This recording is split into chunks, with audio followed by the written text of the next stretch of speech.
Astagfirullah, malah harpe abung-abungan karo wedhus iki. Wedhuse sampai menek-menek kaya ngono iki. Beh, deloken. Tangane sampean iso sampai wireng kaya ngene lho. Piye ngono lho? Lah ya unduh lombok lah ya sampai bedeg-bedeg adan lagi pulang. Iki putih. Terus wajahe yo glowing. Minuse yo mek iki tok. Beh. Lah ya ngono ki pancen ning sawah tenan ngene iki.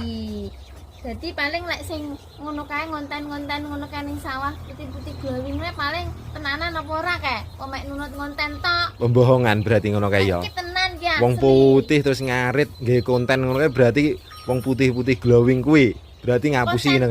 Wo konten tok.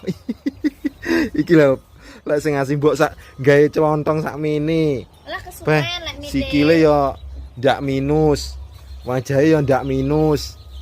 Minusnya ya mek iki tok, tapi serapopo lah aku cinta yang.